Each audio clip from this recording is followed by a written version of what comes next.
Good morning, everyone. Um, Today's a little bit different. Like I told you whenever I popped into Mrs. Thomas's Zoom, the math assignment for today is still going to follow the exact same order as it does on Thursday's Schoology page. The only difference is instead of joining me at 1 o'clock to do the must-do problems, I'm going to solve them now and record them. So you have two options. Your first option would be if you'd like to try this on your own, go ahead.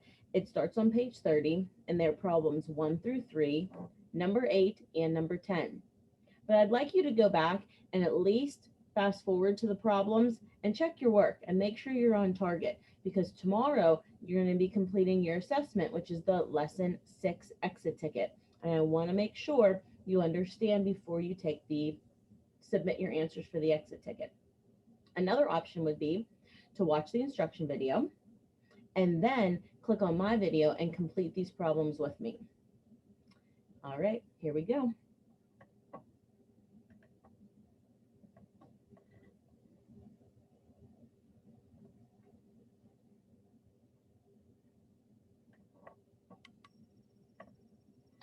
Okay, so today during the instruction video, which remember, you need to watch first or else this won't make sense to you. During your instruction video, the equations got a little bigger. We went from having one fact and a multiple of 10 to here we have two multiples of 10. So we're going to represent the following problem by drawing discs in the place value chart. This is to show you a visual representation of what you're actually doing when you're solving the problem 20 times 40. So as you can see, this gives you something to think about. So they've decomposed. Remember, decomposed means to break something down. So they've taken the number 20 and they broke it down into two tens. They're multiplying those two tens by the 4 in 40 and then by the 10 part of that 40. So we're going to draw two tens. Then we're going to multiply that by 4. So here's my one group of two tens, my second group of two tens, my third group of two tens, and my fourth group of two tens. Now, if you think way far back to the beginning of the year, when we moved back and forth to the place value chart, we multiplied by 10. When you multiply by 10, what do? Do we move to the hundreds or do you move to the ones?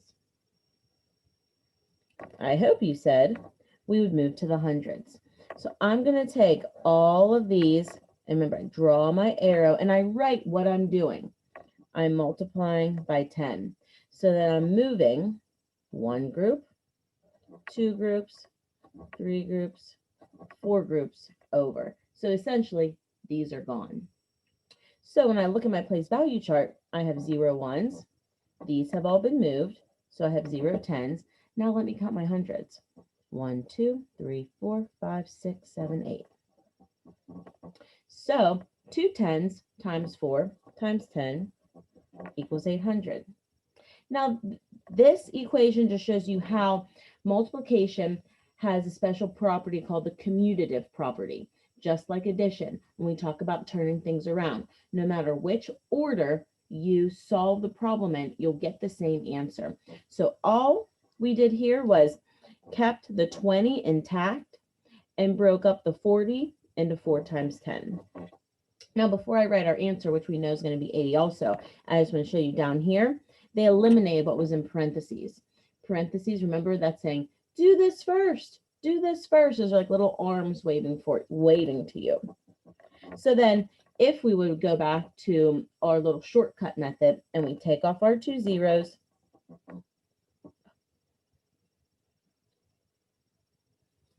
I forgot my zeros up here, 800, this should be 800, 800. Take off my 2 zeros. See, if I wasn't solving this again and just shooting down with 80, I don't know what I was thinking. All that snow must have gotten to me yesterday. I see 800. That's why I should have 800 for both of those. So then I get to 20 times 40. I take off 1 0, take off 2, put them in my answer right away so I don't forget. And I'm left with 2 times 4 equals 8. 20 times 40 equals 800. So that's how you use a place value chart to represent the problem 20 times 40. Now we're going to move on, and now we're going to draw an area model to represent 20 times 40. We're going to, number 2 and number 3, we're going to solve 2 different methods. So if we think back to area, we know area means length times width. So I'm going to draw a rectangle. And then I'm going to partition or divide up my rectangle into 20 by 40. So I'm going to take my width and I'm going to put it into 2 groups. I'm going to decompose my 20 into 10 and 10, and then 10 plus 10 gives me 20. So I'm representing 20. Now I need to represent 40. So I'm going to divide in half.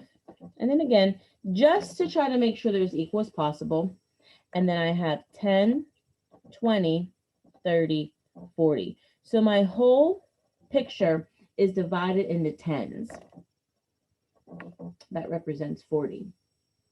Just like a place value, a multiplication chart, where you can take, if it's 3 times 4, we find 3 at the top, 4 down the side, and we see where our fingers meet to find our answer. We're going to do the same thing here by multiplying. So I know 10 times 10 gives me 100. 10 times 10 gives me 100. 10 times 10. I'm always looking at these outside factors. 10 times 10, when I meet here, it gives me 100. Now I'm going to do the bottom row. I have 10 times 10 the whole way across. 10 times 10 equals 100. 10 times 10 equals 100. And 10 times 10 equals 100. Okay, so I can count up all my hundreds. I have 100, 200, 300, 400, 500, 600, 700, 800. So 2 tens times 4 tens gives me 8 hundreds. This also gives you a little glimpse into when we do multiply length times width, another hint of why they're square units. You see all of these. This is 100 square units, 100, 100, 100. It's in the shape of a square when you make your drawing that way, your model. So here, I'm still solving 20 times 40, just like we did up here when I got 800 using my place value chart. Then I use an area model, breaking it down into multiples of 10. So I broke down my 20 into 10 and 10, and my 40 into 4 tens, and I got 800s. Now I'm going to draw an area model to represent a different number. I'm going to do 30 times 40. I'm going to draw another rectangle. This time I'm starting with the number 30. So I'm going to partition or divide this side into 3 equal pieces and label each of them 10, 10, and 10. When I add those up, I get 30. Then I'm going to partition my length into 4 groups of 10, 10, 20, 30, 40. So this area model represents 30 times 40. Again, I'm going to go through multiply every box. So I go from the top. I have 10 times 10 to give me 100. I move over, 10 times 10, 100. So since all of our top row is 10 and all of our side is 10, every equation is going to be 10 times 10. So I know every product will be 100. My factors did not change at all.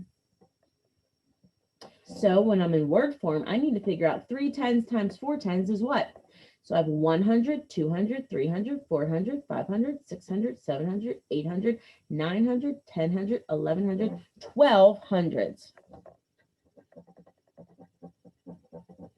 Now I'm going to check my work using my shortcut. 30 times 40. I take off 1. I take off 2 zeros, put them right in my answer. Then I'm left with 3 times 4 equals 12. Hopefully you've been doing your 10 minutes of fact practice each night, and these facts are starting to become more automatic for you. Okay, so that was problems 1 through 3 on page 30. We also need to complete number 8 and number 10. Number 8 is on page 31 at the very bottom. So now they want us to put this in word form. Rewrite each equation in unit form and solve. So 70 times 30. I take off my 2 zeros and I put them in my answer. 7 times 3 equals 21. So now I'm going to break up each of these factors. 70. What do I multiply? This 70 is in the tens place. So I should be thinking 10 times what gives me 70? Hopefully you said 7. So this is 7 tens. 70, 7 tens equals 70. So then when I go to 30, I know those are 3 tens.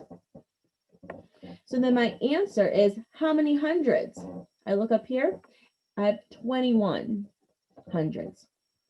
So this is translating from numbers to some unit form words. If I would have drawn this using my area model, I would have 21 hundreds in all of the squares, just like I had 12 here. I would have way more.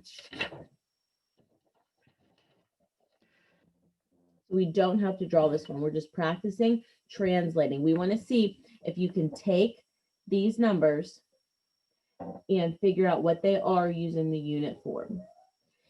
Last one, number 10. One ticket to the symphony costs $50. How much money is collected if 80 tickets are sold? So I know that one ticket is $50. So I'm going to draw my one ticket here. I like a visual. It doesn't say you have to draw, but it helps me. So I want to figure out how much money is collected if 80 tickets are sold. So, or if one ticket is 50, but I'm going to be buying 80 of these, so I'm going to multiply that by 80. So my equation is going to be 50 times 80 equals what? I take off my 2 zeros. I put them in my answer. 5 times 8 equals, I hope you said 40. I have the number 4,000. I see I have 3 zeros, so I put my comma here. Then I look back. Does this make sense? So if one ticket is $50 and I'm selling 80 of them, 4,000 is a logical number. So I'm going to put my money symbol and circle my answer. You could draw an area model for this question also. So let's check my work. If I'm multiplying 50 times 80, I'm going to have 5 groups of 10.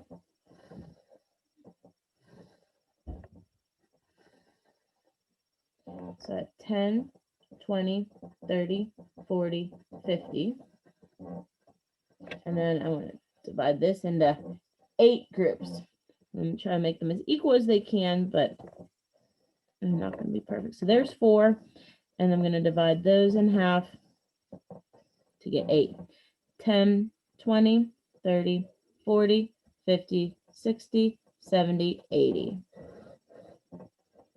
Okay, now I'm going to multiply each of these. 10 by 10. 10 times 10 is 100. So if I count all of these, 100, 200, 300, 400, and I go the whole way. I know it'll seem crazy to write this 100 times, but this is just to show you an example of how this would be used. The area model can be used, the drawing. I'm really hoping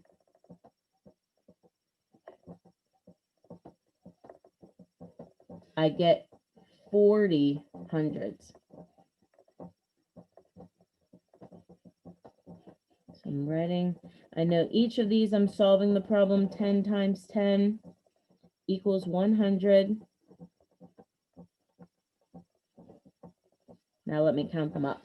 So I have 100, 2, 3, 4, 5, 6, 7, 8. 9, 10, 11, 12, 13, 14, 15, 1600s so far. 17, 18, 19, 20, 21, 22, 23, 24, 25, 26, 27, 28, 29, 30, 31, 32, 33, 34, 35, 36, 37, 38, 39. I have 40 hundreds. There's 2 zeros in 100 to give me 4,000, which just proves that my shortcut worked. So those were your must-do problems for problem set on lesson 6. So hopefully today you started at the top of your folder, watch the lesson 6 instruction video.